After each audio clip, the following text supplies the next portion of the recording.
నమస్తే అండి. Welcome to సనాతన స్టోరీస్. ఈరోజు మనం చాలామందికి తెలియని పరమశివుని మరో అవతారం గురించి తెలుసుకుందామా? ఆ అవతారం పేరే శరభుడు. మరి ఈ అవతారం అసలు ఎందుకు మొదలైందో తెలుసుకుందాం. ఈ విశ్వాన్ని కాపాడడానికే శివుడు ఈ అవతారాన్ని ధరించాడట. ఇది శివుడి భీకర శక్తివంతమైన రూపం. ఆయన శరభేశ్వరుడిగా అవతారం ధరించి విష్ణుమూర్తి యొక్క కోపరూపమైన సగం మానవుడు సగం సింహరూపుపై నరసింహ అవతారాన్ని నియంత్రించాడు.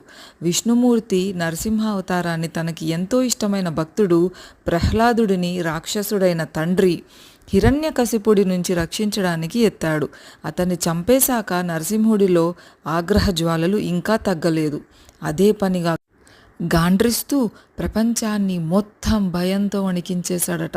దీనివల్ల జరిగే అనర్థాలను ముందే గ్రహించి మిగతా దేవతలందరూ మహాదేవుడి సాయం కోరగా ఆయన శరభుడి అవతారం ధరించి కోపంలో ఉన్న నరసింహుడిని శాంతింపచేసి మామూలు విష్ణు రూపంలోకి మార్చాలని నిర్ణయించుకున్నాడు.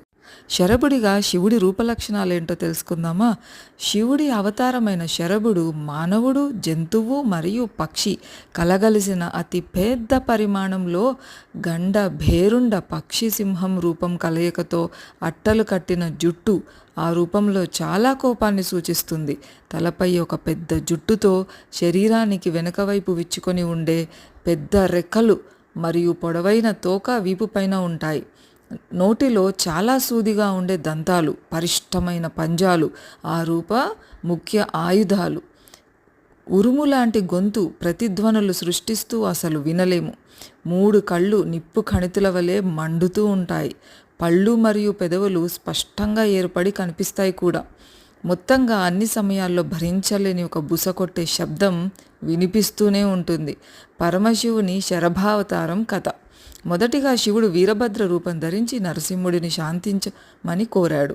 కానీ నరసింహుడు మాట వినిపించుకోలేదు. అందుకని ఆకాశంలో శక్తిలో నరసింహుడిని మించిన శరభావతారాన్ని శివుడు ఎత్తాల్సి వచ్చింది. శరభుడు తన పొడవైన తోకతో నరసింహుడిని ఎత్తి పడేయబోయాడు. నరసింహుడికి విషయం అర్థమై శరభుడికి క్షమించమని ప్రార్థించాడు. ఇది పరమశివుడికి నరసింహుడు విష్ణుమూర్తిగా మారిపోయాడని అర్థమై అతన్ని ఇక బాధించలేదు. శివుడి ఈ అవతారానికి గౌరవంగా నరసింహుడు తన సింహపు చర్మాన్ని వలసి శరభేశ్వర మూర్తికి కానుకగా సమర్పించాడు. అలా పరమశివుడి శరభుడి అవతారం విష్ణుమూర్తి అవతారమైన నరసింహుడిని మామూలుగా మార్చింది. ఈ శివుడి అవతారాన్ని శరభేశ్వరుడిగా కొలుస్తారు. మీకు కనుక వీడియో నచ్చినట్లయితే లైక్ చేసి షేర్ చేయండి. అలాగే ఛానల్ని సబ్స్క్రైబ్ చేసుకోండి.